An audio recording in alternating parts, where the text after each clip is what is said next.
We welcome Elora Tarlo to the stage. She's a Champlain College student who studies geographic information systems. Her title, Mapping Soil Carbon, Getting Down to Earth on Food Security and Climate Change.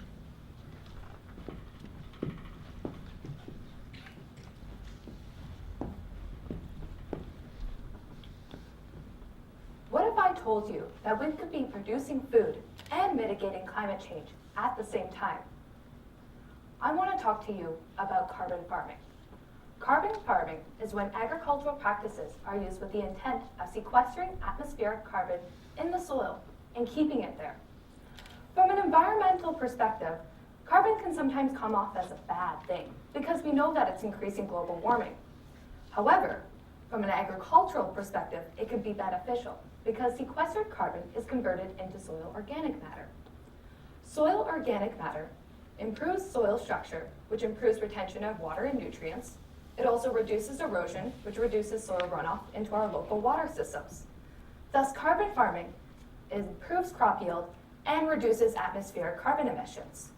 This is important because we're living in a time where conventional agricultural practices tend to use synthetic fertilizers, which are degrading soil health and emitting more carbon. So now, I want you to imagine, what if every farmer was farming carbon? Would we be facing the same climatic changes as we are today? Would food insecurity be as prevalent? Now, I know this all sounds too good to be true, but first, before taking the steps towards farming carbon, we should know how to measure carbon within our soils. This is where my studies have led me. My field is geographical information systems, where wavelengths reflected off the Earth's surface can be analyzed to determine certain surface characteristics. I wanted to know, how could I use a drone to sense these wavelengths in order to measure soil carbon on a farm?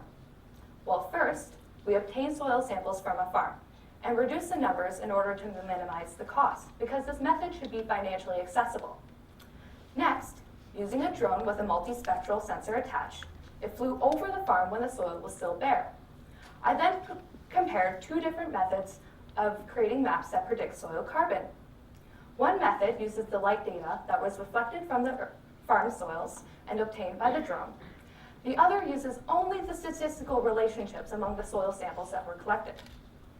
This resulted in two different maps predicting soil carbon. The one using reflectance data was more detailed at the field scale, improving carbon variability. The other one was able to predict soil carbon at the farm scale with slightly higher accuracy. These tools could help farmers target areas where agricultural practices could be improved to sequester more carbon and improve soil quality. This is helpful for both the farmer and the environment. This is the first step to getting carbon down to earth, and therefore us getting down to earth on improving soil quality, improving food security, and preventing further climate change. Thank you.